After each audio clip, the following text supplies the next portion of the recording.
Magandang araw po mga kaibigan. Magkakasama na naman tayo sa ating po namang tapatan sa Aristocrat.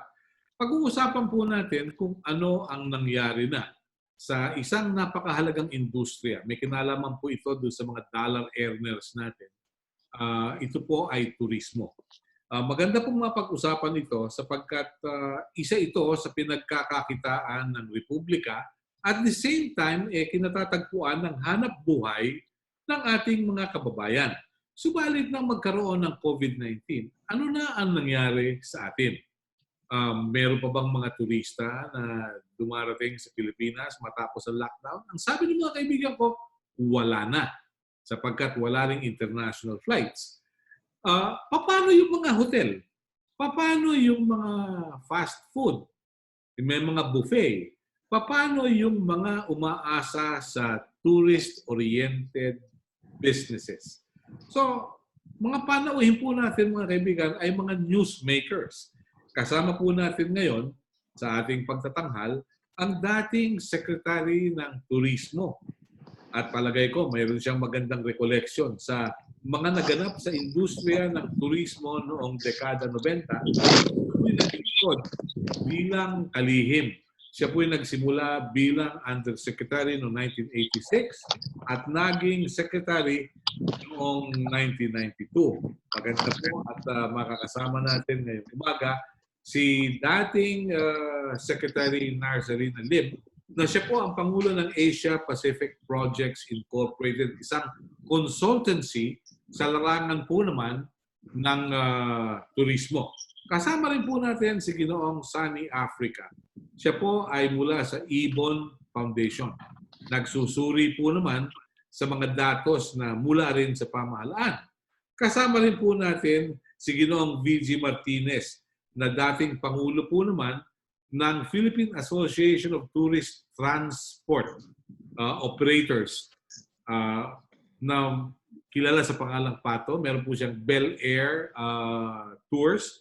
Kasama rin natin si Hazel Larcia, Pangulo po ng Union ng mga Manggagawa sa Manila Peninsula. Nagkakwentuhan kami kahapon na ikwento niya na nagbukas na yung kanilang mga take-out doon sa bakery at doon sa mga kilalang pero sarado pa rin yung hotel.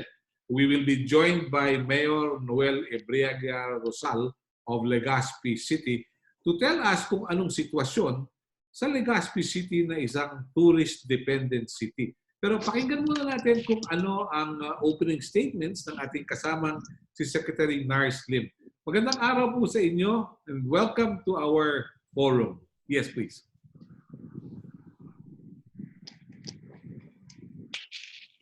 Yes, ma'am. Good morning.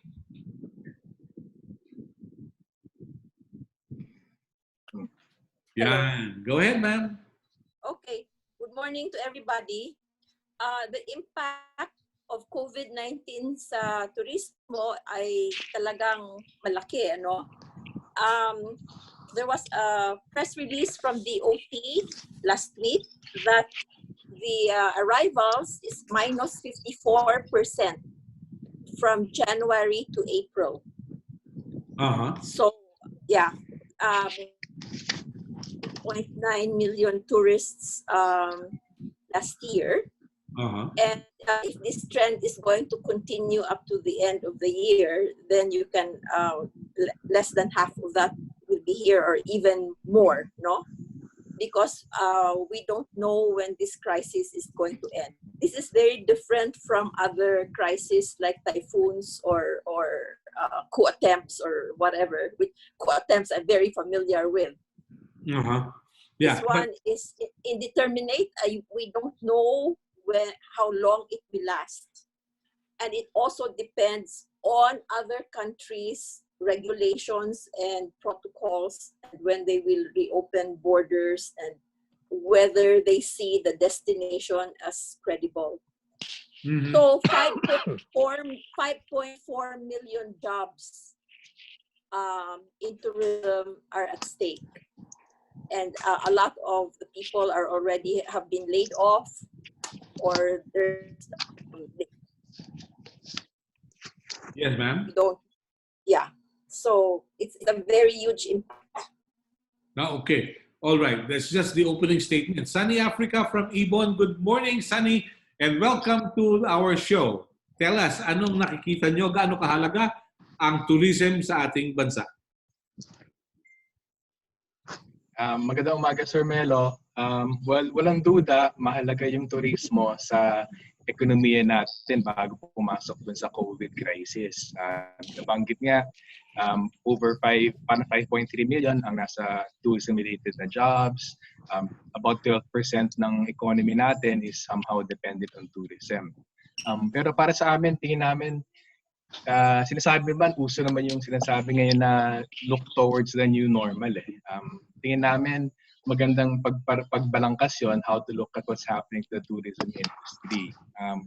We think it's actually a good time to consider that the tourism sector doesn't exist in a vacuum. So we actually are in a moment where we can look at things in a broader development context. And we can see actually, I think the COVID-19 crisis as part of a process of development, particularly in the tourism industry, for triggering a transition. I think tama yung nabanggit ni Secretary kanina, medyo nagpigil pa siya. Yung tourism, I think, is an existential crisis right now.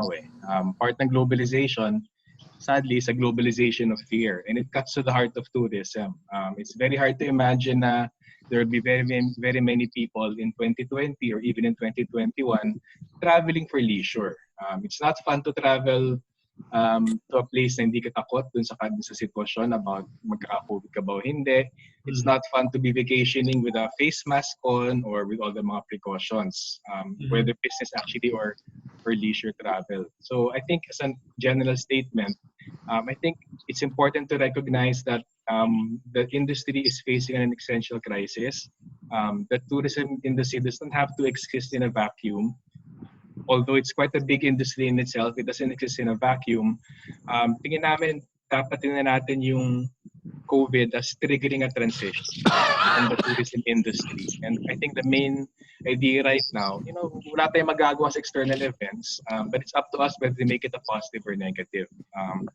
I think the important thing is managing the transition, support all the affected workers and enterprise in the tourism industry. Maraming irregular workers in the tourism industry, about a third, I think, are irregular workers. Support the affected, but I think more importantly, look forward to a better economy, including the role of tourism in a better, more productive economy. So I think we should transition the tourism industry to a better normal, not look back to the past and try to recover something, which I think, in all honesty, I think anyone will say, we cannot recover tourism in 2020. So I think there's a lot of things to be done. All right. Magtungo tayo kay VG Martinez. VG, magandang umaga. Yes, good morning. Yes. Yeah, yes. Thank you for having me. The late Secretary Jimenez said, our country is an island nation. Without the airport, there is no tourism. So there is no airport now. Everybody's source, the hotels, the travel, the tour guides. If there is no arrivals, there is no business. Mm-hmm. So the important our group, another group is the Tourism Congress of the Philippines.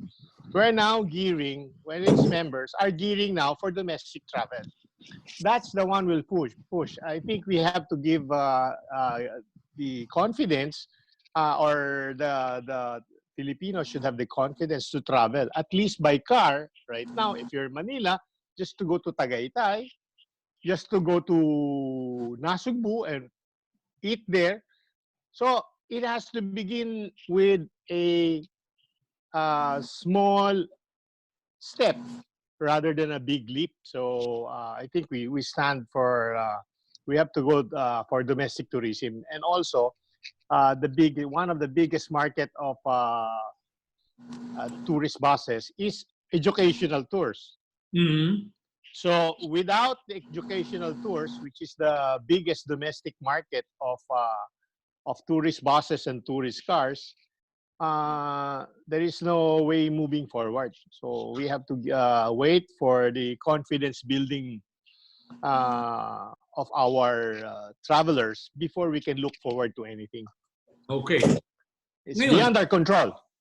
Beyond your control, beyond our control. All right. Magtungo tayo sa Manila Peninsula. Kasama rin natin ang isang kawani. Yes, Hazel, ano ang sitwasyon sa inyo sa Manila Peninsula? Yes, please. Magandang umaga mga kasama. Sa Manila Pen, ito pa lamang, pangalawa pa lamang ito sa pangyayari na kapagpasara sa hotel namin sa mahigit na 40 taon. Alam na natin yung 2 beses pala kay Trillanes. Kay Trillanes. Kudeta. Marami kami pinagdaan ng kudeta noong kapanahon ni President Cory, pero hindi ho kami nakapagsara kahit minsan. Diretso yung aming service sa mga guest. Pero ngayon pa lamang, at ngayon napakahaba. Nung kay Senator Trillanes, 4 days. Pero ngayon, ito, 2 buwan na kaming mahirap. 30 taon mahigit kang nagkatrabaho roon na routine na talaga napamahal na sa'yo. Tapos ngayon, talagang hindi mo man lamang mabisita at masilip. At syempre, nag-aalala kung ano pa yung kahihinatnan dahil marami ang mga manggagawang kumukuha ng kinabubuhay dito. Napagtagumpayan namin yung 100% service charge, pero ngayon, wala kami service charge. At malapit na rin mawala ang sweldo dahil talagang mapalad kami dahil marami kami mga bakasyon at sick leave, pero kaubos na. So, napakahirap ng ano. At nasabi na rin kasama Sunny na talagang mas marami ho ang hindi regular na manggagawa. Ang unang-unang naapektuhan ng pagsasara. Dahil mahigit kalahating porsyento na ng mga manggagawa sa hotel ngayon ay mga hindi regular. So wala ho talaga silang maaasahan. Hazel, kalahati ng lahat ng empleyado hindi regular. Karamihan ho. At minsan yung ibang hotel ho ay mas mahigit pa. Ganun. Okay. Pero let me ask you, ano yung binigay ng management sa inyo nung mag-lockdown? Nung una ay bago mag-lockdown ay naglabas sila ng memo na ipagagamit lahat ng bakasyon, sick leave, pati pondo na sick leave. Pero noong mga naubos na ay nagbigay sila lahat na mauubusan ng leaves, paid leaves ngayong Mayo ay patuloy pa rin nilang bibigyan ng sweldo. Okay. So hindi pa huli kami nakakapag-usap at paano naman yung June kung sakasakali. Dahil wala pa rin kasiguruhan kung matatapos na ito ngayong katapusan. At katulad na banggit nga ho, kahit matapos ang lockdown, meron ba ho kami mga guests na maaasahan? So issue pa rin yun? Issue pa rin ho yun. Dahil katulad mga nabanggit, paano babalik ang tiwala? Meron na ho kami mga pinag-aaralan at gustong i-propose sa mga employers na magkaroon kami ng kampanya ng safe hotel campaign para talagang bumalik ang kumpiyansa ng mga turista. Kung gaano kaligtas talaga yung mga hotel. Okay. Kasi naman wala pa ho yung COVID, napakahigpit na ng aming health and safety talaga. Okay. Sa hotel dahil talagang marami kaming mga kailangan panuntunan na sundan. Mga hasip, at kung ano-ano pang kailangan naming gawin at sundin. Okay. Secretary Lim, paano po ngayon to? May binabanggit si Hazel na kailangan magkaroon ng parang kampanya yung mga may hotel, yung mga employer, para sabihing ligtas ang hotel. Ano kaya ang nakikita nyo? Yes. Well, maraming kailangan gawin, no? Yung housekeeping department has to be retrained. Kasi yung standards for cleanliness, sanitation will be a higher standard, no? It will almost be like hospital standard.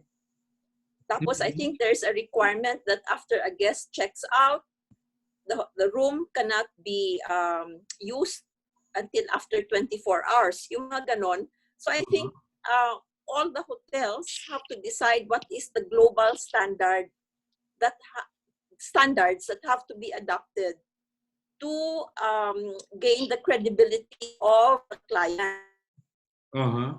Yeah. But Secretary, you will also agree that there was a time na ang turismo sa Pilipinas tatlong S. It's the sun, the sea, and sex. Masakit mang aminin pero may mga ganun ang mindset. Ano po nakikita nyo with COVID-19? Mabago kaya ito? Well, for now, leisure travel, sabi nga ni Sunny kanina, leisure travel. Yes, ma'am?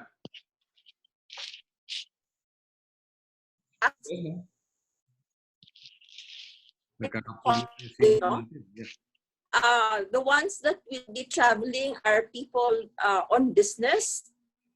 Yung non-discretionary travel na tinatawag, they have to travel because it's important, no? Not because they want rest and relaxation.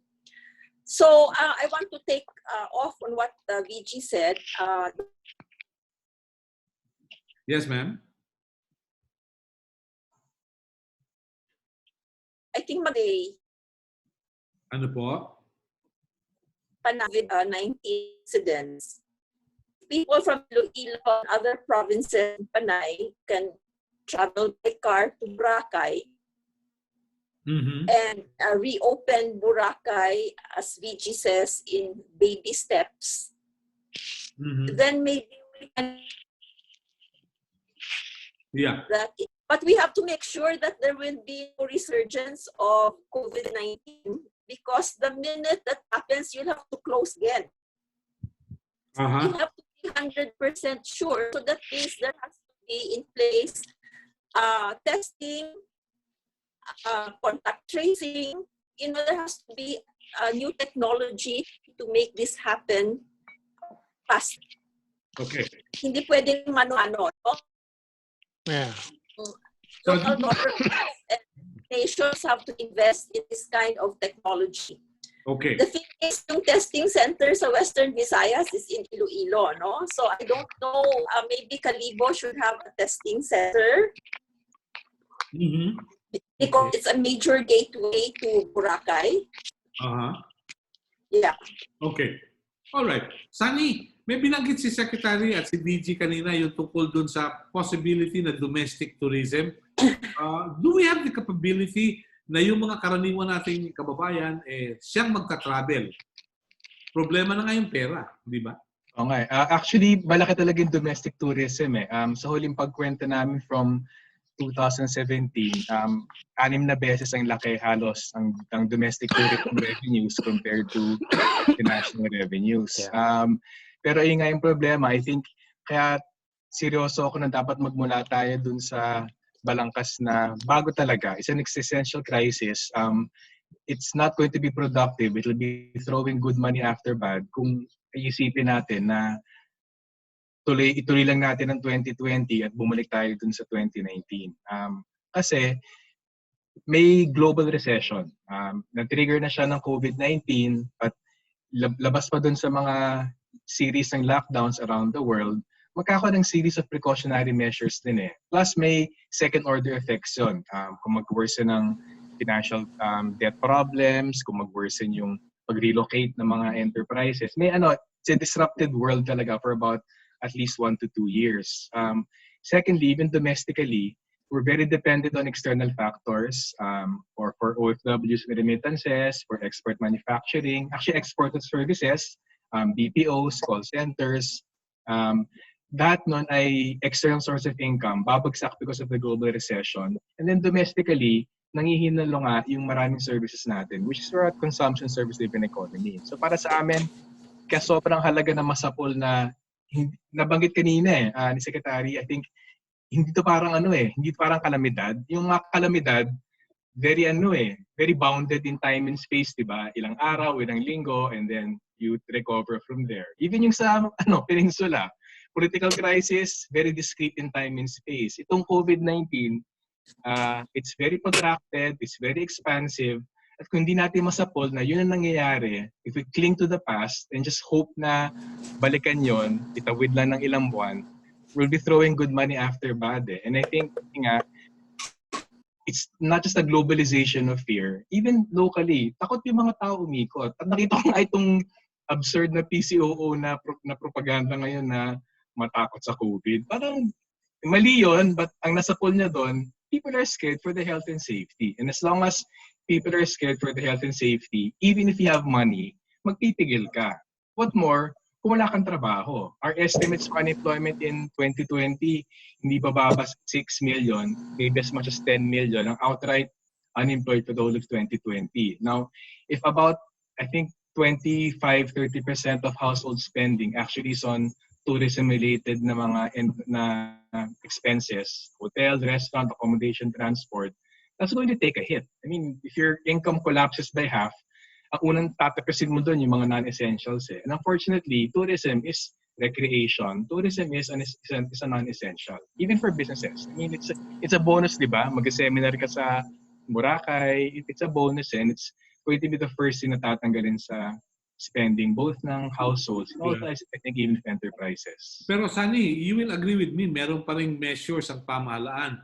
Tinigil na yung lakbay junket ng local government officials. Lakbay aral pala. Lakbay junket yun eh. Di ba?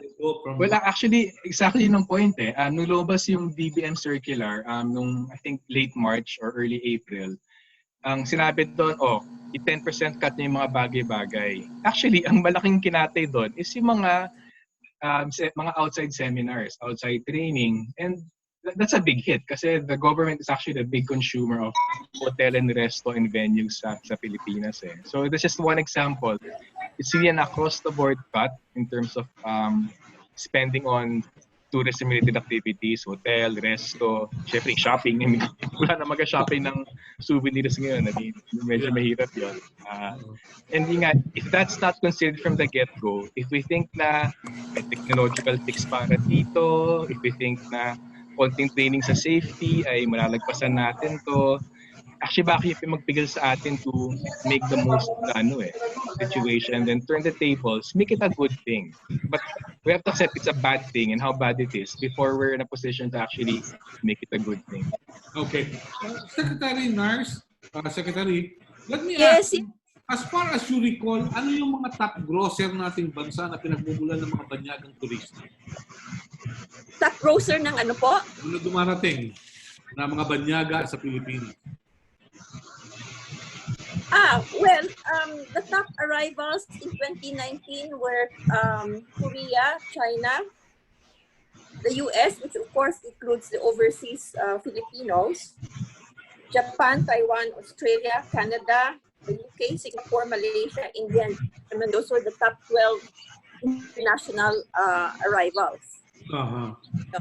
But in terms of spending, I think the Japanese and the Europeans would spend more than the Chinese and the Koreans because the Chinese use package tours. They're mostly charter flights to Boracay. And these are cheap tours. And the Koreans, they use their own travel agencies and own tour guides. No? So volume lang yan, hindi quality. No? Oh, yeah. So, well, we have lost that, and if we want to recover that, it will mean that those countries will have to be confident that when their visitors, when their tourists come here, they will be free from COVID. So we have to, malaking trabaho ito, no? Because starting from the airports, we have to retrofit our immigration processes. No, we have to reduce the touch points.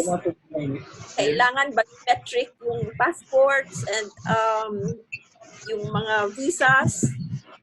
So self-check-in. We have to do so many things, and unfortunately, this is outside the purview of the Department of Tourism. So this is Bureau of Immigration. This is NAIA.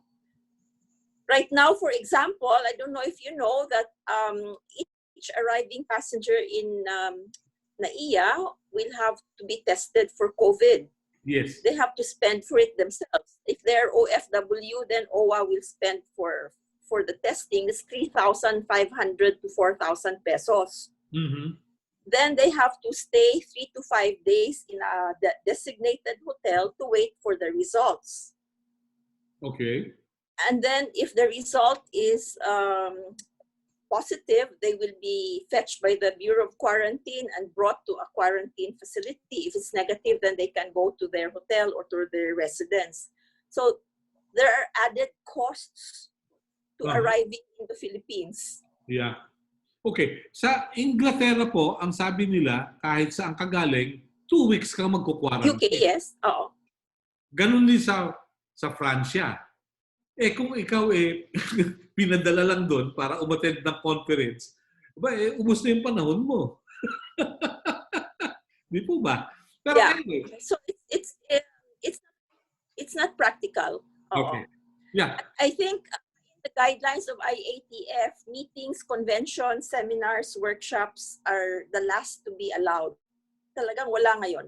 Okay. The MICE sector of the tourism industry is down. Okay. Now, let me ask you this. Yung bang casino talagang tourist attraction? It appears we have more casinos than hotels these days. Well, for the Chinese market, it is really a big attraction. Uh-huh. So most of the gamers and the VIP and high-stake players are Chinese. Really? So they have a lot of money. No? What about the Koreans, the Americans, the Europeans? Well, the Koreans, there's a big segment that plays golf, no? Golf. Okay. Yeah, they fly straight to Clark, for example, play in Mimosa. I don't know whether the golf courses are open, but if they are senior, they won't be allowed. So here in Cavite, where I live in Tagaytay, the golf courses are open, but senior golfers are not allowed. So many of the retired people are golfers. So, baliwala. Hindi po kaya magprotesta yung mga umbrella girls na umaasa rin sa tip ng mga retired colonels and generals, no? Well, in my husband's golf course, all the members were asked to contribute an amount every month to take care of the caddies. Okay. Because walang-wala talaga, you know. So I don't know whether all the members have complied, but I thought that was a good move, no? Yeah. Okay. To sustain the caddies. Opo. Yeah. VG, what's your take on what's going on? Sandali po. Yes, okay, please. Can you hear me now? Yes, of course. I'm a golfer, no? So I think the IATF released already last Friday or Saturday that the seniors can already play golf. Really? Oh, yeah. Yes. Hallelujah. As long, yes, you will sign a waiver in the club that you're in good health and the club will not be responsible for your safety. So you have to sign a waiver and no contact. The caddy will be a 4 caddy. You will be alone in your golf cart and she's not allowed to touch any of the golf set. So it's like America. You will just look for your ball. Ganun. Yeah. So, I mean, everybody is happy because, 60 or 70% of the golfers are seniors. Wala yung di ba? Yeah. Wala. Anyway, that's to start because it's part of the economy, you know? Uh-huh. That's part of the economy. Money has to go around. Otherwise, somehow, baby steps. Money has to go around. We have to pay the caddy. We have to eat in the clubhouse. No, clubhouse, social distancing. Then it's a spending game. So the consumer has to spend. Yeah. Otherwise, if the consumer does not want to spend, then money will not go around. Yeah. But and it Colorado to I want to comment to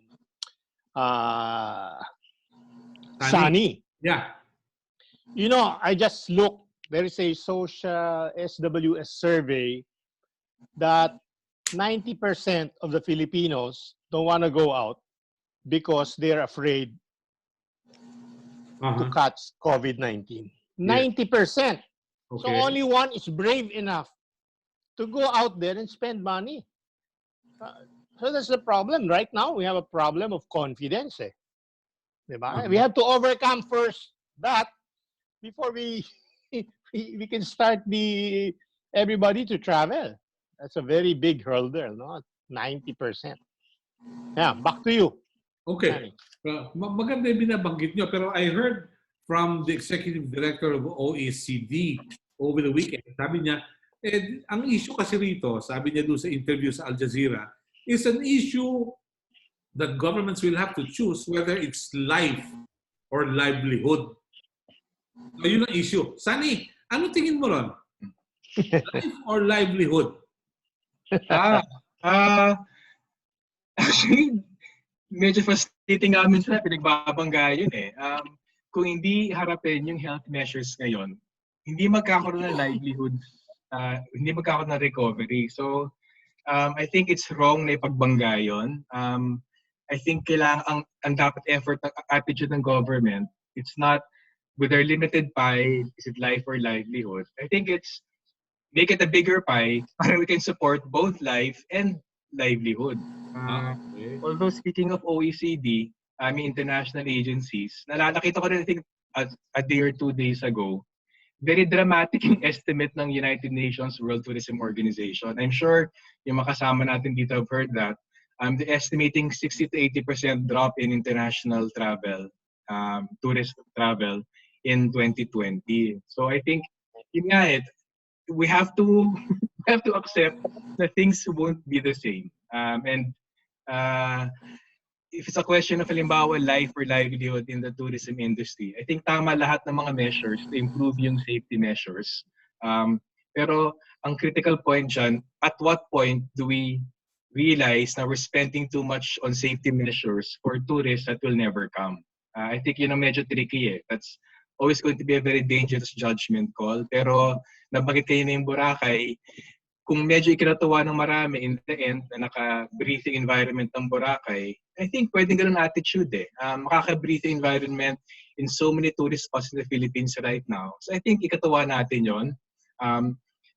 Dapat ikatuwa din natin yung sex tourism may bumagsak. We don't need these predators in the Philippines. So I think it's not just a matter of looking for the bright spots within. It's taking the effort to make sure there are brighter spots in the future. And I think yung ganong klaseng dichotomy, life or livelihoods, nagmumula yun sa masyadong pagtitipid dun sa kinakailangan na interventions eh. And it's not helpful. Okay. Hazel, ano kinabukasan ninyo? Ano nakikita nyo? Anong pwedeng gawin? Hazel, you're still there, right? So yung nga kung paano makikipagtulungan at talagang paano masisiguro na talagang ligtas. Nabanggit kanina 90% lang yung ayaw lumabas, yung 10% naman. Yung 10% na yun, yung mga workers talaga na talagang kailangan nilang lumabas kahit ayaw nila para kumita dahil talagang no work, no pay, isang kahig isang tuka. Yun yung isang malaking namin na talagang kahit sa mga miyembro namin, kahit magbukas daw, may mga ilan na talagang magpapa-unpaid na lang muna sila hanggat di sigurado. Dahil talagang ikaw, lalabas ka para maghanap buhay, hindi para humanap ng disgrasya. Napakalaki ang problema natin. Karamihan ng mga manggagawa ay inilayo sa pagawaan dito sa atin. NCR, iba't ibang regions yung pinanggagalingan ng mga manggagawa. So, ano yung risk ng pag-travel at wala pang malinaw nga. Katulad, karamihan ng mga manggagawa maasa sa public transport na hanggang ngayon, hindi pa ibinabalik.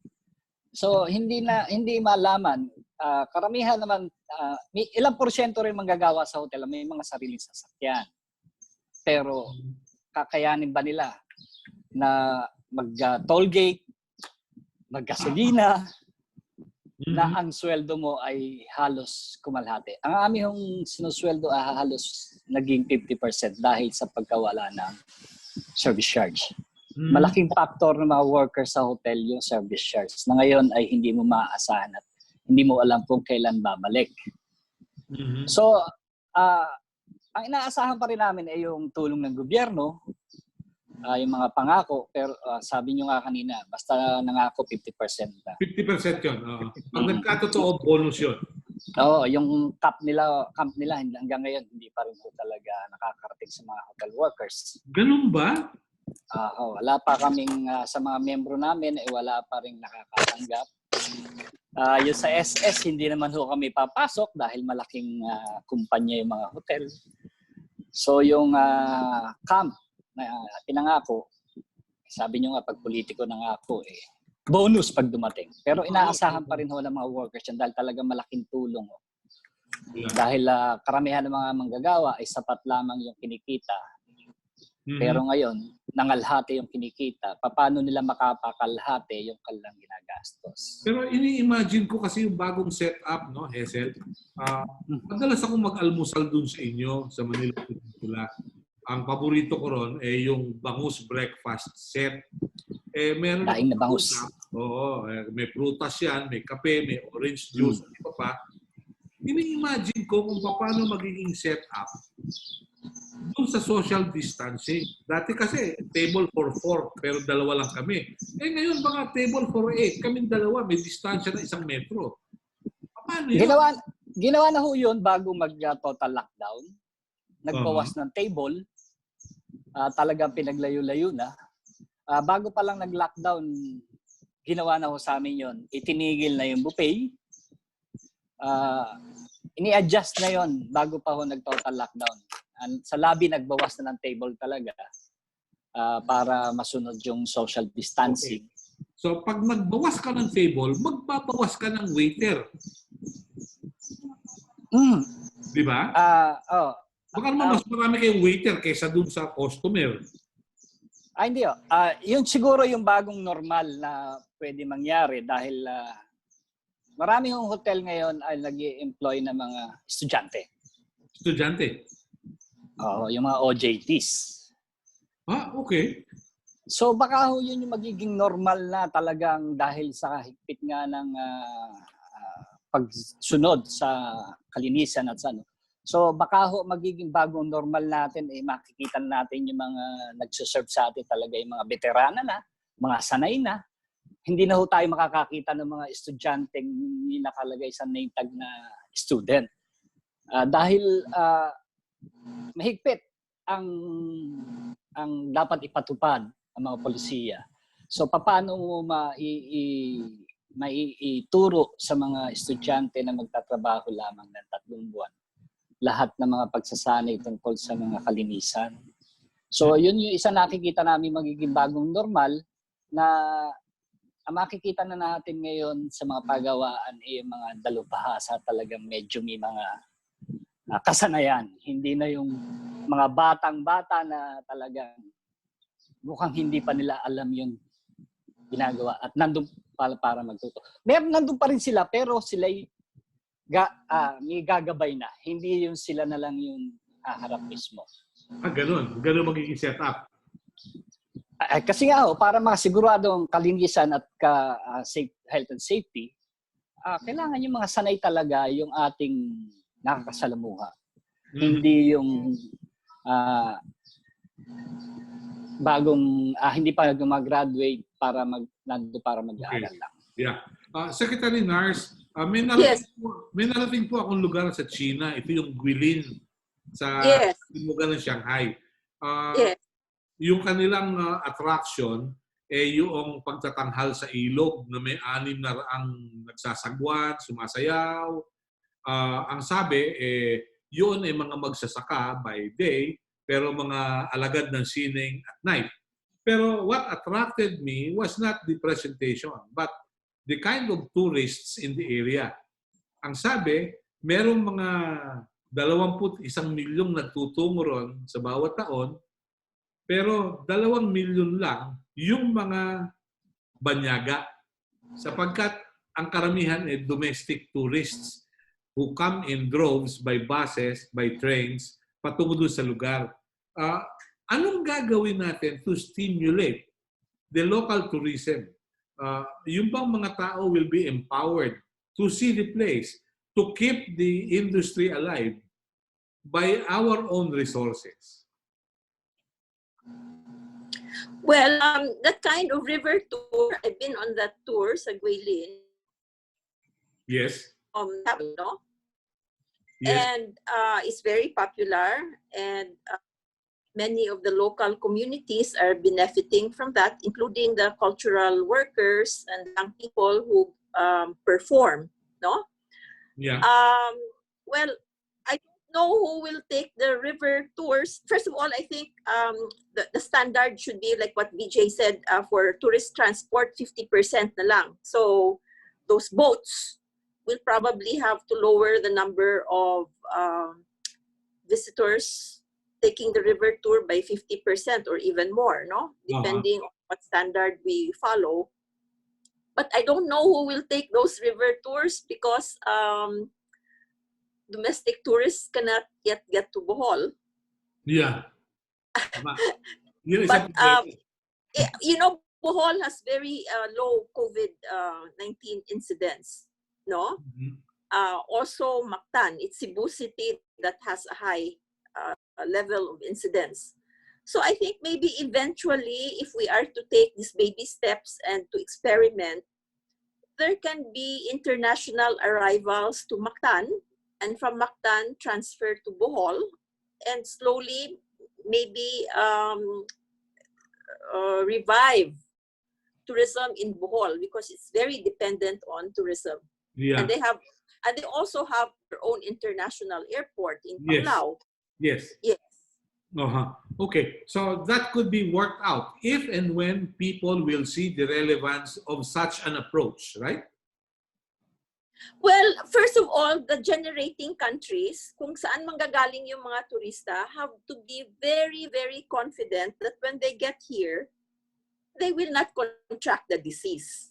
Now, how do we ensure that they will not contract the disease? Ang sabi ko nga kanina, we have to do a lot of homework. We have to retrofit our airports, our seaports, so that there will be less touch points, human contact. No? There has to be retraining of people, the marshals, that will see to it that social distancing is observed. The cleaning and sanitizing of our tourist attractions, hindi pwedeng basta-basta lang. It has to have certain standards, as I mentioned, almost hospital standard. Yes. So the housekeeping departments of the hotels, mabuti yung mga malalaking branded hotels, they can afford to retrain. Yung mga maliliit, so maybe that's where the OT can invest money in the retraining of staff. But that's way down the line, no? I've seen some experts in tourism say that they will not expect leisure travel to come back until 2023. Wow. Why? Because the vaccine is expected to come on board October of next year, 18 months. And to commercialize that vaccine and make it available worldwide will take maybe another year. Okay. So maybe that's true. 2023 will be the revival of international travel by air. Of course, in Europe and other places where there are land borders and where you can drive, they're slowly opening up already. No? Yeah. And Australia and New Zealand has created a travel bubble that they call, where they can travel to each other's countries without the 14-day quarantine. Okay. So that will happen. That will happen. Yung mga tourism bubbles. But as I said, that's way down the line. So between now and then, I think the OT should spend money in retraining workers. Don't you think, Secretary, that DOT and DOTR and DILG and Department of Health should get their act together? Oh, definitely. Because not one department can do this alone, no? So they are all members of IATF. So hindi ko alam paano pinag-uusapan sa IATF. I'm sure these things are being discussed. It depends on how fast the other departments move. Okay. Because OT alone cannot. It does not have control over transportation, immigration, quarantine, Department of Health. So they all have to agree what the game plan and the roadmap will be. Okay. The reason I ask is you have a Secretary of Health saying we're on the second wave, and you have an Executive Secretary saying we're not into a second wave. Hindi natin malaman kung yung wave din ay kaway-kaway na lang. Well, you know, this is the problem. We lose credibility when people in the government don't speak in one voice. So if we ourselves, Filipinos, are not confident about the numbers that DOH, the data that DOH publishes, how much more the foreigners? Okay. They are watching us, you know. So if we ourselves criticize the data that's coming out of government because it's not credible and there are different voices, we have a big problem. So our recovery will even be longer. Okay, naunawaan ko yun. Pero Sonny, kayo ay nagsusuri ng datos. Hindi ba kayo nahihilo sa ibon doon sa mga sinasabing tali-taliwas ng nasa pamahalaan? Well, medyo. Pero tingin ko hindi tayo dapat ma-paralyze by yung imperfect data. I think right now, very volatile, very critical yung sitwasyon. Kung magpapatali tayo at hihintayin natin yung perfectong datos, ay recipe for inaction yon, at yung inaction ay magdudulot ng mas malaking pinsala. So talagang ang pinaka-nakakahilo talaga ay yung datos ng Department of Health na on its own, nakita natin, sa totoo lang, ito yung sobrang isa sa pinakamalaking trahedya ng lockdown. Pagkatapos ng 2.5 buwan, actually, bulag pa rin tayo dun sa tunay na lagay ng pagkalat ng virus. Even mismo dun sa maliit na mundo na kinakaya ng ating testing, nakita natin yung malaking agwat between yung tested positive at tested confirmed. So isang indicator lang yan na mababa ng testing capacity natin sa number ng tests. Mas malala pa doon, even doon sa nagagawa natin na test, ay kinakatos pa yung pag-confirm natin. Now, if that's an indication of yung state of understanding natin dun sa virus, I think sa totoo lang, mako-compromise, halimbawa ko sa tourism. I mean, all the efforts you do na gumastos ka para sa safety training, gumastos ka para sa mga contactless na mga travel, that will go to waste kung hindi inaayos ng government yung sobrang basic na put the public health measures in place. So, pero having said that, tingin namin, huwag tayo humintay ng perfectong datos. It will never come and it doesn't have to come. As long as may decisive na paggalaw talaga na how do we act in a situation of uncertainty, tapos gumalaw tayo based on that. But the sad thing is, with the government's approach right now, we're not just blind, it's also actually indecisive. And I think that kaya nakatakot na tanong yung kanina bago tayo mag-umpisa, anong hinaharap. Actually, kaya nakatakot actually itong darating na third quarter. Kasi ngayon natin mararamdaman yung essentially naging kakulangan sa mga approaches, both to prepare and to handle actually the COVID-19 crisis. Okay. VG, sa transport sector, ano nakikita nyo? Meron bang marami nagsasalita o higit kayo natataranta? Paano? Yes, please. Oops, sandali. Sandali, sir. Excuse me. Yeah, okay. Yeah. On an optimistic note, no, it's not dito sa in the Philippines kailangan sariling sikap you know? Hindi pwedeng aasa ka sa gobyerno. You have to think for yourself. We're lucky because we operated since the start, even before the start of the lockdown on March 16, because we had clients that are in the export. We had clients in food. We had clients in pharmaceuticals, no? So these clients of ours had to go and operate, no?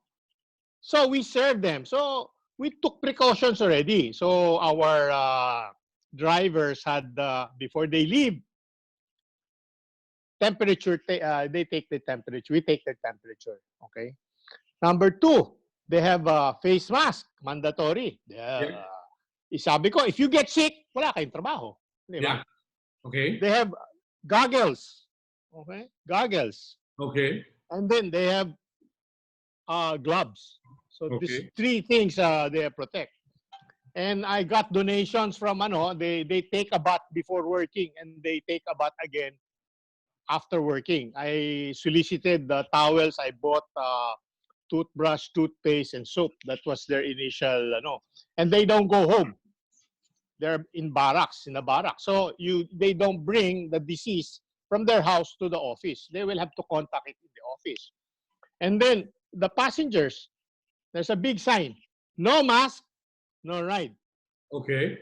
And then, of course, these passengers, they work also. So when they reach the workplace, the temperatures are taken also. But some companies, they give us gadgets to take the temperature. So no face mask, no ride. There's a foot bath.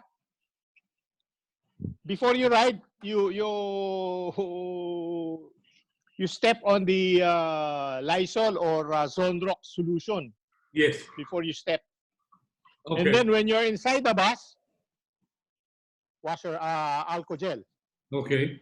So Good. these measures, up to now, 2.5 months, wala pa naman eh. Wala nagkakasakit. So parang So, naging practice na. Nakasanayan naging practice na. Yes. And then another thing, on the bus, even before I was seeing the Chinese pandemic develop, I bought a steaming machine, yung steam, because steam kills all bacteria and virus. Yes. So nag-steam cleaning ako all the roof, the side, the wall, and the deep cleaning. We do that once a month. Okay. And then before the bus goes out, you spray. Commercial to. I spray with Lysol, misting, Lysol, all the bus. So far, 2.5 months, knock on wood. So if you have the precautions, you do it yourself. You don't wait for the government to rock you. My question is, dito sa lahat ng sinunod mo, nagkaroon na mas mataas na production costs, right?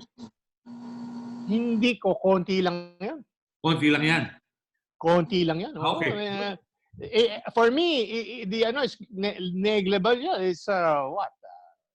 Siguro 500 pesos per day per bus. It's negligible. Okay. And to add to everybody on the line, DOT, I got a Viber message from our Tourism Congress of the Philippines group. One of the hoteliers, DOT already came out with the MC 2020-002 for the operating procedures for COVID-19 for hotels. So it's already, the guidelines are there. And for Secretary Lim, domestic tourism in Japan, if you read the news, they will subsidize domestic tourism. How will you do that? How will you do that here in the Philippines? Yun na talaga, because they cannot travel, they subsidize domestic tourism. VG, back to you. Nakakatakot yan, VG, kung dadaan sa kapitan ng barangay. Lalo na kung yung barangay. Problema yan. Problemang malaki yan. I'd like to open the floor to our colleagues from the media who may have questions. Subukan nga natin si Johnson Manabat. Johnson, may tanong ka ba? Johnson? Yes, Johnson? Wala pa. Pat Santos of Tribune. Yes, Pat? Go ahead with your questions, please. Yes, Pat? Okay, go ahead. Marinig ako? Oh, of course. Okay, tanong ko lang kung ganito po as far as yung transport, parang ang gulo na maraming kalituhan tungkol sa bagong guidelines kasi parang ang hirap kumuha po sa sa new practice, sa old practice. Ano ba talagang pinaka-simplified na na practice para yung common worker na pinakawalan ng MECQ makakapunta at makakabalik sa workplace nila at sa bahay na palagay ang isip natin na hindi tayo magkakahawa-hawan. Okay. Hanggat walang vaccine. Okay. So ang concern mo, Simplify po. ang concern mo, Pat, yung karaniwang manggagawa, paano makakapaglakbay. Nagkataon si BG nandun sa tourist operators, no? So, pang turista ito at pang medyo high-end. BG, ano suggestion mo? Actually, if your company is well off, they will provide shuttle service because there is no public vehicles right now. So, like for example, BPOs, they can rent buses every day. They rented, naninigurado na sila hanggang June 15 nga, nakasigurado na sila. Mm-hmm. Yes? Christmas. Okay. Oy, nawala si BG. BG? Hello? Yes. It's a big problem, you know. Sinasabi nila ME modified, enhanced, tapos magiging general magkakabas na. Alam mo, kontrolin pa din nila. Sample, they announced it already sa DOTR 1 Assistant Secretary. In EDSA, there are 5,000 buses. Okay? Yes. 5,000 buses. But when we go to general quarantine, they already announced only 1,000 buses will be allowed to operate. So gradual ang operation nila. Before you can operate, they will ask you to get an LFTRB permit, which we got also, no? So, and that 1,000 that will operate, only 50% capacity. So, yung capacity ng EDSA na-reduce na ng 20%, tapos yung seating capacity na-reduce pa ng 50%. So, 10% kung 5,000 makakapasok, ilan na makakapasok kayo kung 5,000? 500 na lang. So, It's BG, really a problem. BG, parang ang sinasabi mo dyan yung papasok, yung makakapasok, irarapol. I-identify. Tama ka. Naku, So, kailangan, yung mga may bisikleta, may motorsiklo, yan ang pinakamaswerte. hindi ka naman pwede magpapas. Hindi bale, pero makakapasok ka, kaya magbibisikleta ka, kailangan mag-practice ka muna, hindi ka mamamatay sa init at saka sa biyahe. Okay. So, we should not, you know, yung general quarantine, misnomer na makakapasok ka na, paano ka papasok? Okay. Di ba? Okay, thank you. Ano ang impact nito, Sonny, kung ganun masusunod yung bagong kalakaran? Ano ang impact sa taong bayan at sa manggagawa at sa ekonomiya? Well, syempre, obligado tayo umayon, I think, dun sa sitwasyon talagang paramount naman yung health and safety. I think, kung magmula naman tayo dun sa acceptance na talagang for the next year at least or 2 years ay kontroladong galaw natin, lalo na sa transport, yan talaga yung mga nagpapakalat ng virus physically. I think once tanggapin natin yon, magka-transition tayo sa dalawang bagay na kailangan gawin. Maganda yung mga nabanggit kanina na may astetong sariling sikap talaga. Let's do really what we can to contribute to not spreading the virus. Pero ako gusto ko i-raise din yung level of discussion na while we're doing what we can, we should ask the government to intervene. Of course, marami hakbangin doon. Yung capacity niya, yung orientation, yung corruption, inefficiency. Pero I think sa ganitong klaseng sitwasyon, panlipo talaga yung krisis At yung sariling sikap, may hangganan siya. Makatulong siya sa ating in our own realms, but not everyone can do that, is in a position to do that. And as a public health crisis, kahit mahusay ginawa natin sa sariling circle natin, that won't be enough. So ako, I think sobrang halaga talaga ngayon to keep on pressing government. Kumbaga, let's support what it's doing well, pero let's criticize what it's doing not well para umaksyon siya, because this won't be solved by inaction on the part of government. And while they're starting to accept that with the need for a stimulus package, kung pabalik ko dun sa usapin ng tourism, I mean, maganda na may na bibigay silang roughly allotment of 43 billion pesos for the tourism industry dun sa stimulus measures sa House. But tingin namin, it's not just about tourism. We're facing a huge crisis of unemployment. This will be the worst crisis of mass unemployment in Philippine history. Kailangan ng suporta sa publiko in terms of the income support sa panahon ng kagipitan, but also kailangan ng tulong in terms of making our public spaces safer, our workplaces safer, and our daily life safer. Good. We need that help. Thank you. Secretary, your inputs, please. Okay. Alam mo, I've been following the UP reports, which I find very useful. So their latest report was dated May 7. So one of the points they emphasize is that the virus is still a clear and present danger. So we should not let our guard down, no? So that government must really invest in our health systems and be capable of detecting, testing, isolating, and tracing any case. No? Only after government has done that can we really have the confidence that we are on our way to addressing disease. As Sunny mentioned earlier, we are testing, did you say 10,000 a day? I think it's not enough for the population.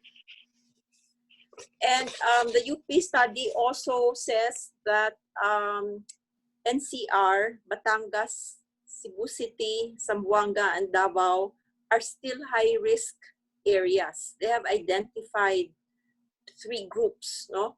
The high risk, the medium risk, and the low risk. Okay, so for the low risk areas, it might be good for them to continue the trend so that they can show that over a period of time, they are really COVID-free already. No? These are Marikina, Valenzuela, Malabon, Navotas, Pateros in the NCR. They also have data for all over the country.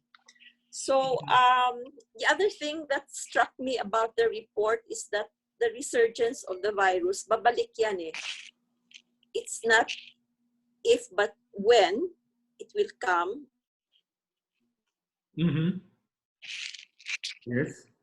So we are still in the state of trying to deal with it, and local barangays, all of us citizens have to be very vigilant that we don't have this resurgence in a big way. Okay. Tama. Okay. May tanong po rito, Secretary. Mula sa ating kaibigan, mula sa GMA News Online, ano raw ang assistance na kailangan ng business owners from the government to recover from the crisis? Secretary, what are your thoughts about this?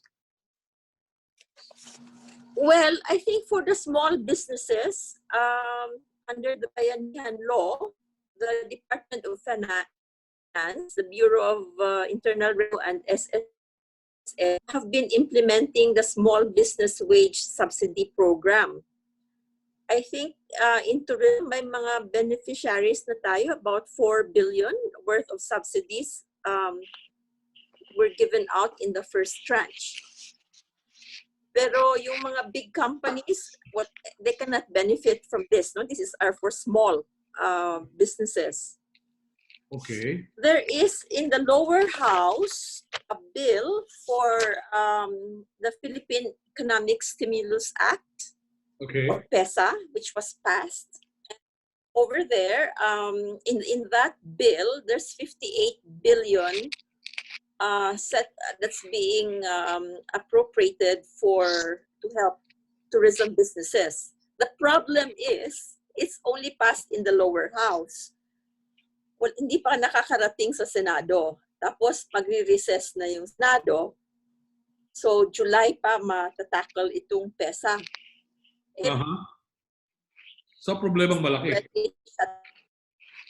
Many workers would have lost their jobs. Sabi nga ni Herschel, Peninsula hanggang May na lang.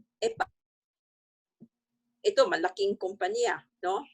So, and many of the system are in the small MSME sector, small, medium industries, no? So what will happen to those small and medium industries? I really don't know the answer. Yeah. Sunny, ano nakikita mo? Anong dapat na matanggap ng ating mga nasa ganitong kalakal? Ah, um, Balik ko lang dun sa earlier point na na-raise namin eh. I think mahalaga talaga na yung pagbabalakas natin ng pagtulong sa tourism industry, wag natin ituring na yung tourism ay nag-occur in a vacuum. Malaki yung ekonomiya natin. Kung titignan sa mas malawak na broad context, mas may pong tayo na tulungan ng industriya, tulungan yung mga manggagawa dyan, tulungan yung mga employers, yung mga negosyante dyan. Bakit? Kasi kung ibabalakas lang natin na in a vacuum in tourism, lahat ng mga hakbangin ngayon, safety measures, mga technological fixes, supporting even the MSMEs doon, nalulusa yung mas malaking context, tigil lang industriya. Natakot ka ako na sabi na until 2023, mahaba yun eh. And I think yung minimum 1 to 3 years na tigil yung industriya or napilayan na siya, I think that's long enough to realize yung suporta should go beyond looking at supporting the industry as it is. Ngayon, habang totoo sa nakaraan, marami sa mga komunidad natin na naging dependent sa tourism. Sa tingin namin, in the changed context, hindi na tama na umasa pa sa ganong klaseng turismo na hindi darating. So tingin namin, ang dalawang pwedeng suporta dun sa industriya. Una, manage the transition. On the framework na nag-transition tayo to a very changed tourism environment, both socially, economically, sa totoo lang, maybe even politically, kung may issues nga with China na pumutok, set it aside. Kung i-manage natin ang transition, kailangan talaga ng suporta sa mga apektadong negosyo. And I think yung transport-related part ng tourism, actually yun may pinakamalaking pong na tumulong eh. Kasi kung yung karaniwang public transport system natin ay mga lahate ang ridership, ibig sabihin, kailangan na doble natin yung mga transport vehicles sa kalsada just to manage the same flow of traffic as before. And actually, that's a short-term opportunity na salbahin sila. Second point of transition, tulungan yung mga negosyo na in difficulty right now. At lalo yung mga manggagawa na in difficulty right now. But I think yung second point of transition doon, kung gusto natin iangat yung tourism doon sa dati, I think mali na yun eh. Ang angat nating ekonomiya, at sa bagong ekonomiya na yon, may papel ang turismo. Ikatuwa natin na may environmental breather talaga yung ekonomiya natin.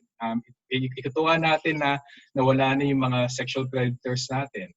Ngayon, kung yung sa bagong ekonomiya yung papasukin natin, mas malawak ang agrikultura, mas malawak ang industriya, mas malawak ang non-tourism service sectors, doon natin dalhin yung mga negosyante natin. Huwag natin ibalik dun sa 2019, which will never happen again. And I think the point of government support should be helping distressed employees, workers, employers right now.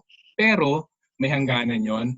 Hindi hamak mas mahalaga, create more opportunities for the mga negosyante na sa turismo ngayon na lumipat sila to, I think, yung more basic sa kailangan natin. And that won't be easy. That needs clarity from the government.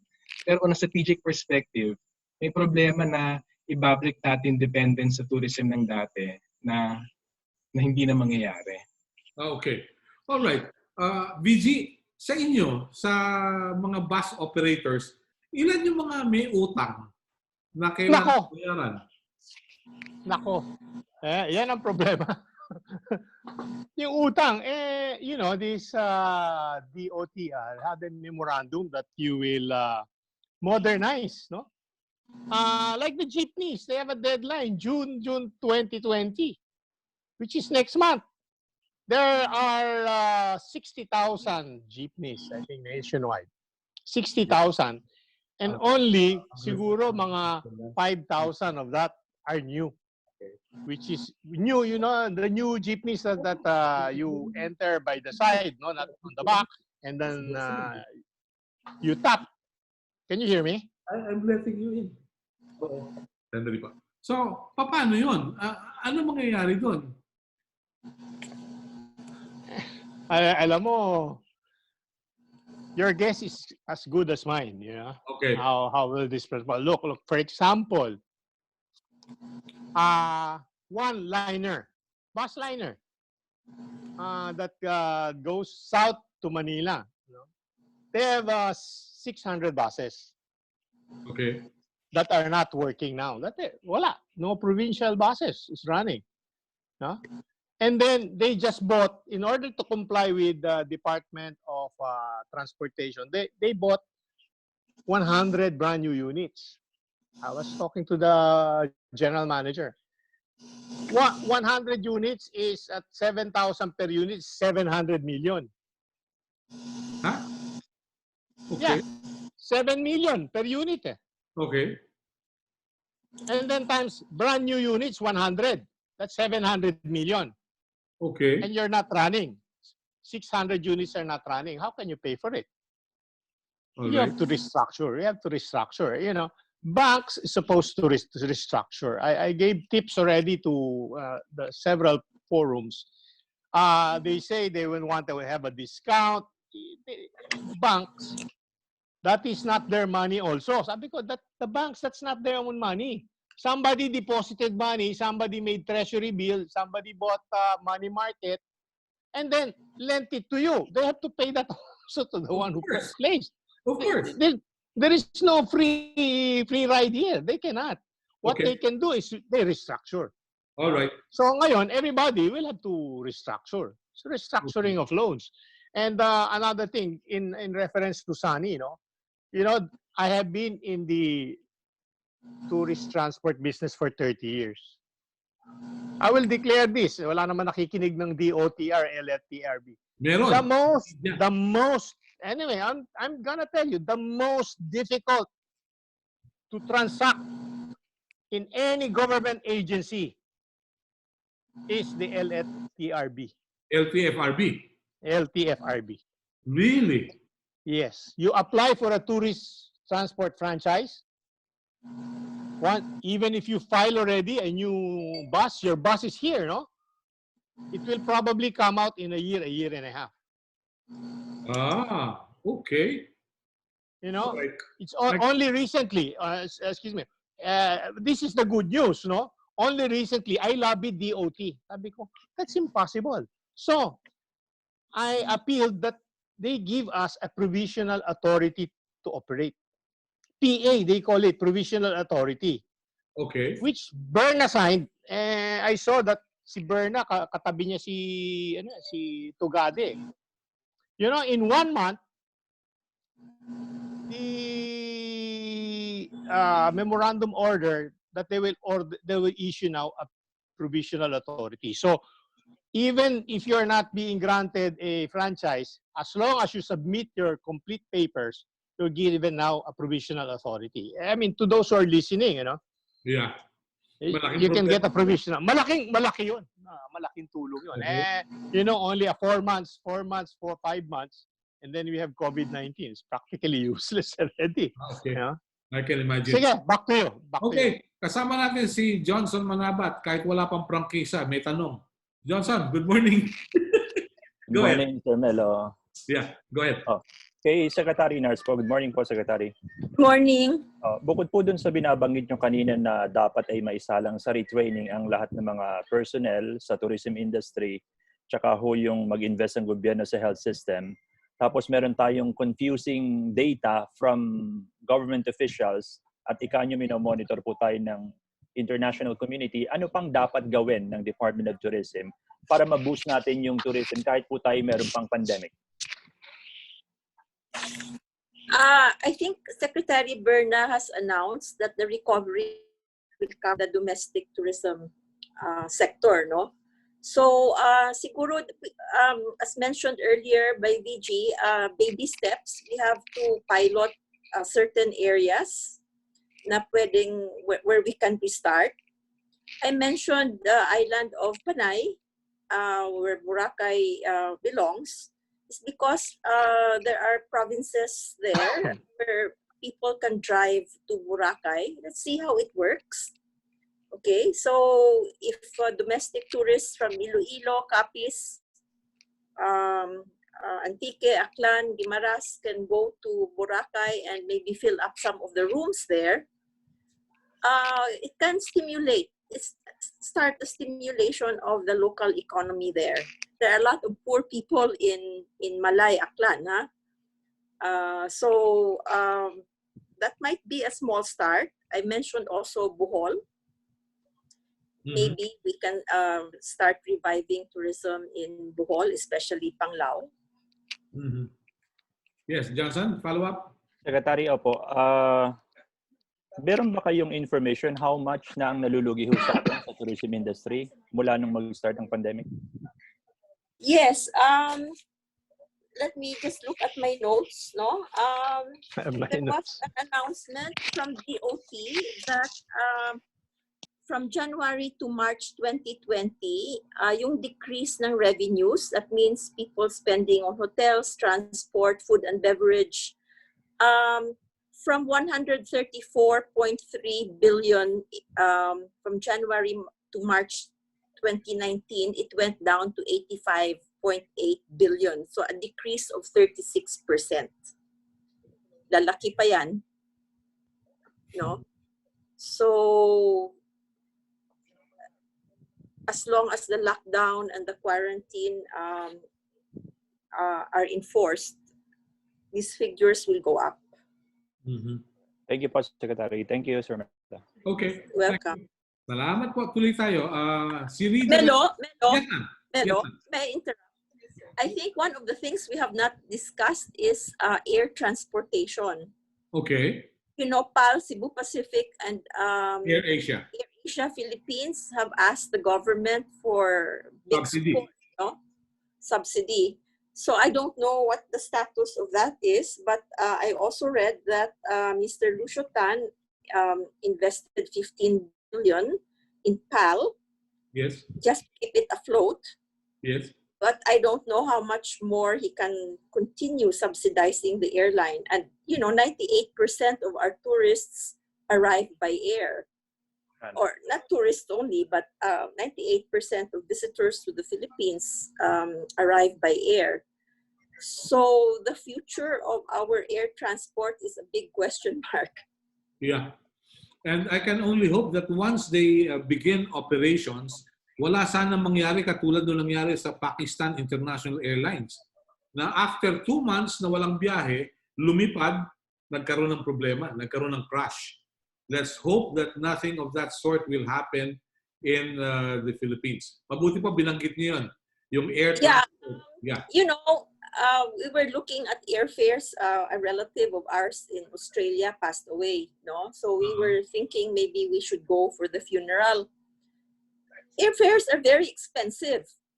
First, there are no direct flights. You have to go to Hong Kong or Korea to take a flight. It's $6,000 on economy. Really? Yes. I suspect that low-cost carriers will disappear. Wow. And air travel will be very, very expensive because the load factors will have to be limited because of social distancing. No, you cannot have a full load anymore. So this is one area I think that where you might want to delve in for your next session. Yes, definitely. Yeah. So, mabuti po. Thank you. Actually, isang concern nga yun eh.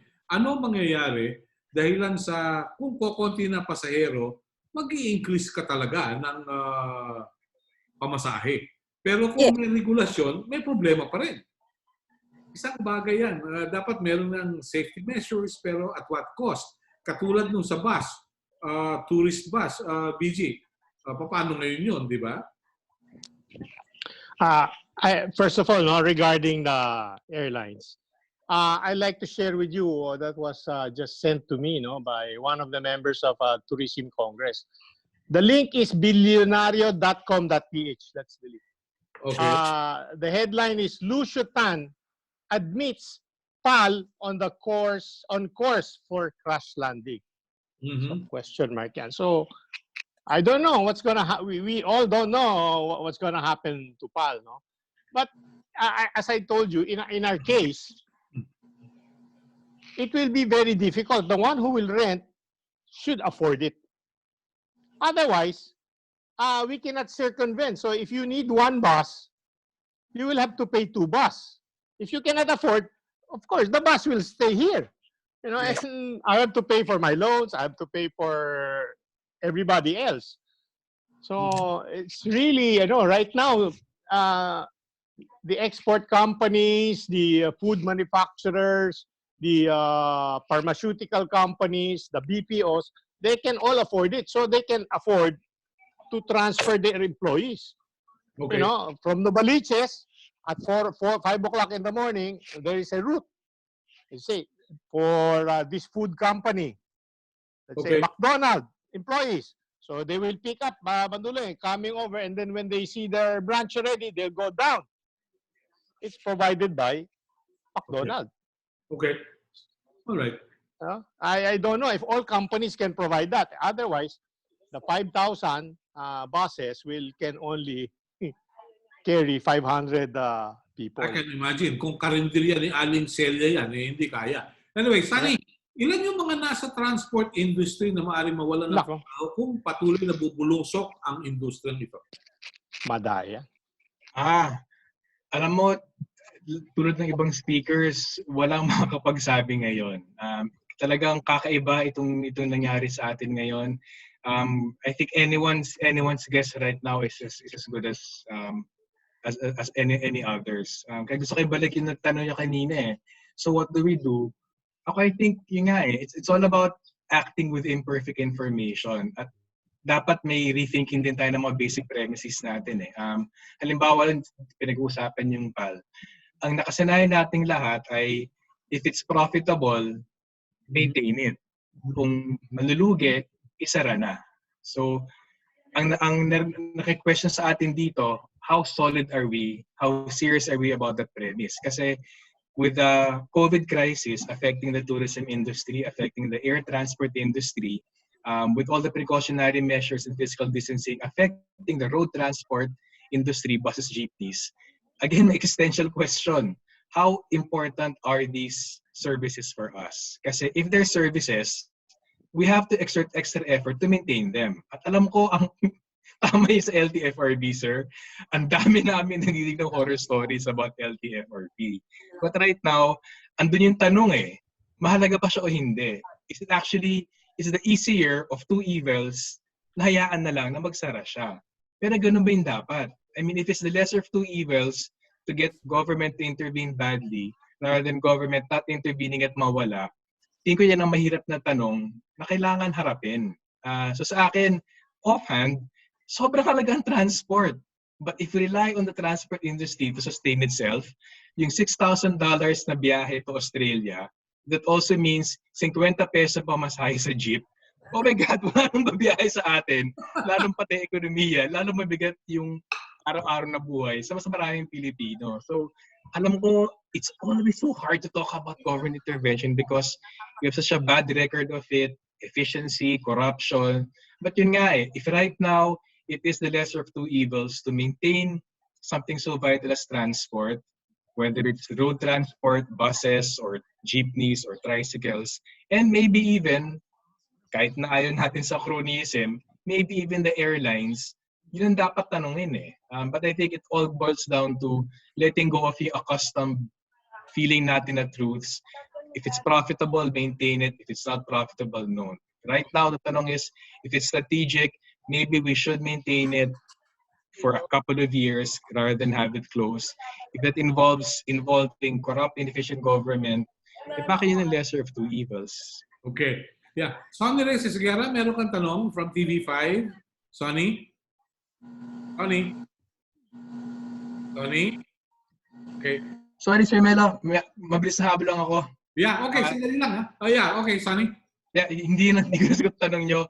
Ang initial tansya namin sa Ibon for 2020, may 1.8 million na employed in the transport industry na tingin namin ay either mawawalan ng trabaho or mga lahate or babagsak ang kita. Yun estimate namin across all the various sectors and transport industry. More or less about 1.8 million ang adversely affected for 2020. Okay, thank you. Rida Reyes, Rida, got some questions for us, Rida? Okay, Pat, may pahabol ka. Pat? Hello, Pat? Yes, go ahead. Okay, ganito yung tama si Sir Sani, Africa. Sa narinig ko rin niya sa mga opisyal ng City Government ng Manila na Yes. Very fluid na sitwasyon. Okay. Wala talagang wala daw playbook sa COVID na to na ang mahalaga maka-adapt kagad in a given situation. Pero ang tanong paano ba pagsasama ng tao at government kung sakaling ganyan, sila ang gulo, tapos lahat bago yung normal, hindi maipaliwanag ng malinaw kung paano gagawin. Parang kalituan lahat Okay.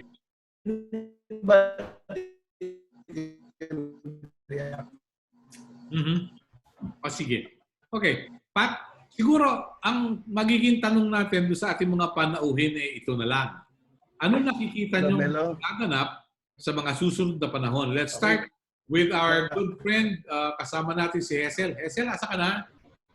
Hesel, anong dapat gawin ng ating pamahalaan? Ano pwedeng gawin ng ating mga nasa industriya? Please go ahead. Hesel. Sa hanay namin manggagawa, lagi na sinasabi di kasama sa amin kanina ang problemahan natin sa gobyerno. Maraming plano pero hindi isinasama sa usapan, hindi pinagpaplanuhan. Marami. Paano lahat tayo ngayon ay para magtulungan? Ang isang nagiging problema natin, naglalabas sila ng mga palisiya na kailangan sundin, pero mukhang hindi nila pinakinggan. O hindi man lamang kinonsulta, yung mga tama apektuhan. Katulad yung isang inaasahan na lang namin talaga na tama, yung mga negosyante ay talagang lugi-lugi na. Kung hindi talaga tutulungan ng gobyerno, lalong babagsak ang ekonomiya, dadami mawawala ng trabaho, sino pa mga mamimili ng mga produkto? Kaya yung stimulus package sa magandang talagang dapat makipag-usap ang magbabatas, DOLE, ang DOT, kung ano talaga yung mga pwedeng gawin sa stimulus package. Katulad nung sinasabi na kailangan mag-retrain. Yun ang magiging kasiguruhan na magkakaroon pa rin ng guaranteed jobs at income guarantees yung mga manggagawa habang nagtatrain para sa bagong normal. Tapos, lagi kaming handang makipagtulungan dahil talagang kailangan natin to. Tapos, isang dapat nating siguro isipin na kung paano maipopromote lalo yung mga green jobs tsaka yung mga green tourism. Dahil talagang dito, Tapos yung matagal na namin ito minumungkahi dahil sa hanay namin, sa hotel industry, mas pinipili nila mag-tour sa ibang bansa. Kasi mas nakakamura pa dahil mga airlines. Sabi, bakit dito sa atin ay walang programa para sa local tourism? Para siguro ngayon panahon na para talagang magbigay ng magandang programa sa local tourism. Sa hotel namin kami libre kahit saang hotel sa buong mundo. So ticket lang yung mag-aabang lang kami ng ticket na mura. Libre na yung check-in namin sa lahat ng peninsula sa buong mundo. Talaga? Kaya may privilege kami doon sa kumpanya na pero hindi namin pwedeng gamitin dito. Sa ibang bansa lang. Pwede libre. So, yung mga manggagawa, mas pinipili nila sa ibang bansa. Kasi pag dito ka nag-tour, same as ang rate mo sa hotel, sa pagkain, samantalang doon. Kaya yun, isang lagi kong nababanggit kahit kay Secretary Berna noon na meron ba tayo programa para i-promote yung local tourism? Na yun talaga yung sinasabi na pag-usapan kanina. Talaga yun dapat ang baby step natin ngayon. Okay. Ano yung local tourism? So yun lang, ang sa amin talagang kailangan namin yung stimulus package dahil talagang alam namin na ang PC ng mga negosyante ay may limitasyon. Pero pag hindi na suportahan, mas malaki ho ang magiging epekto nito sa ekonomiya dahil maraming mawawala ng trabaho, maraming mawawala ng mga pambili at panggastos. Alam naman natin na ang mga ordinaryong manggagawa, sila yung pinakamabilis dahil talagang sa aming hanay po, bihira nag-iipon. Lahat ng kinikita ay ginagastos. Salamat po. Okay. So sinasabi mo, kung nung panahon ni Marcos, nakakapag-ipon ka, you are a miser. Pero ngayong panahon ni Pangulong Digong, if you can still save, then you must be a wizard. Ganon? Ganon na. Katulad ho ngayon, problema namin ngayon, itong ekonomiya. CBA kami ngayon. May maaasahan ho ba kami? Mahirap umasa. Pero nagtaas ho ang premium ng SS. Nagtaas ang premium ng PhilHealth. Sapat lang ho yung kinikita ng karamihan manggagawa.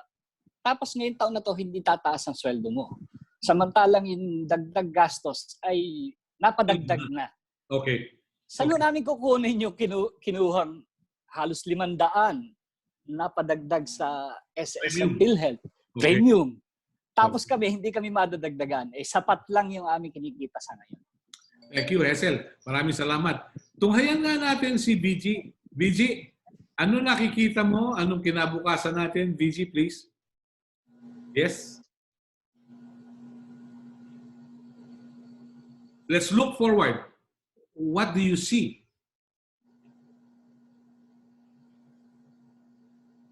Oops. One more time. Good? All right. Unmute. Sandali po. I-unmute natin. Oops. Paki-unmute lang, VG. Yeah. Yeah. Okay. What do you see in the near future? Let's say 6 months to 1 year to 2 years? I think I agree that to reach 2019 was the best year I had. For that to return again will take probably 3 years, 2013.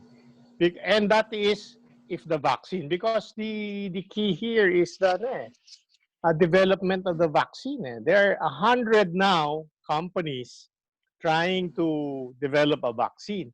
The sooner it gets, the sooner it gets tested and approved by FDA, the better for everybody. So right now, all projections 2013 can be faster than that. If the vaccine is discovered on December, then we'll have a faster recovery. Ayun But nobody can tell right now Diba? Okay. All right. Maraming salamat. Sunny, from your end, alam ko may alas 11 ka pa. Please. Salamat. Alam mo sa amin, its orientation is everything Yung COVID talaga ay nag-trigger ng isang krisis. Pero tulad ng lahat ng krisis, whether positibo o negatibong ilalabas ay depende sa reaksyon natin. Tingin namin, may mas mainam na reaksyon kaysa dun sa ipangarap na mabalik sa dati. Ang mas tingin namin tamang reaksyon dapat doon ay ituring natin na yung COVID, nag-trigger ng transition sa industriya. Isang pagkakataon ito for a leaner, more sustainable tourism industry sa mga dati na panahon, in which case, ang tanong ay anong pwede gawin para i-manage yung transition na yan to a leaner, more sustainable tourism industry. Tingin namin ang pinakamahalaga ngayon ay bigyan ng suporta yung mga manggagawa dun sa industry na yan. Kasi hindi na to question of parehong level ng kalagayan ng manggagawa na araw-araw lang kita para sa araw-araw na pangailangan, level dun sa negosyante. So totoo lang, kung na problema yung mga negosyante sa pagsara negosyo nila, mas kagit ng problema yung mga manggagawa na wala na silang hinaharap na kita sa dumadarating na linggo. So tingin namin in terms of managing yung transition, immediate attention dun sa pagsuporta sa mga apektado na manggagawa, itawid yung darating ng 3 buwan. Bahagya, bigyan ng suporta rin yung mga negosyante, pero tingin namin mas mahalaga, i-guide yung industriya to a better normal. In tourism industry ay a means to an end. There's no point struggling to recover the past glories kung hindi yun ang global situation, yun ang local situation. I-transition sana ng gobyerno yung tourism industry, create more opportunities for mga negosyante dyan to other things. I mean, of course, that's difficult, but yan naman trabaho ng gobyerno eh. The government is the only one with the responsibility, authority, mandate to step back, manage economy-wide transitions. Supportahan nila yung mga negosyante to transition to better opportunities in agriculture, industry, maybe even still in services. I think isupport natin lahat ng mga hangganan to promote safe tourism with retraining and all that. Pero the global context is much more, in national and local context, is much more difficult in the next 3 years. It's not throw good money after bad. Let's transition to a leaner, more sustainable, better tourism. Okay. Secretary Nars, please. I support Sunny. I think the days of mass tourism are over. So we should try to promote sustainable tourism, green tourism. It will be fewer people in outdoor areas, for example, wide open spaces, because then the opportunity to the chances of catching the virus are lesser in wide open spaces. We have a lot of that in the Philippines. There is a proposed project in Coron that is being looked at by the Asian Development Bank. There are more than 2,000 boatmen in Coron, Palawan, northern Palawan, who are dependent on tourism. I think to support them, there is a proposal to employ them to plant more mangroves, to rehabilitate the coral reefs. They have to be paid, no, to do this with the help of ADB and the Philippine government. So this kind of retraining when they cannot go out on their boats is necessary, and we have to look at all of these areas in the Philippines who have poor people solely dependent on tourism, to employ them in green jobs. Okay. I think that's a big opportunity. All right. Siguro I'd like to say thank you to everyone who took time out to be with us, yung ating mga resource persons. It's indeed a pleasure to listen to your views, but let me end our discussion, aside from saying thank you to all of you and our colleagues from the media. Ang sabi ng isang mama, sabi ni Henry Kissinger, there cannot be a crisis next week. My schedule is already full. At the same time, sabi naman ng isang Amerikano pa rin, si John F. Kennedy, when written in Chinese, the word crisis is composed of two characters. One represents danger, and the other represents opportunity. But let me end by saying, what we need is a good conductor for the orchestra to play as one, to say things as one. Whether it's a speech choir o isang magaling na orchestra, kailangan ng magaling na conductor. At meron ding arranger. That's what we need in the Philippines. Maraming salamat po. God bless us all. Thank you very much for being part of our Tapatan sa Aristocrat.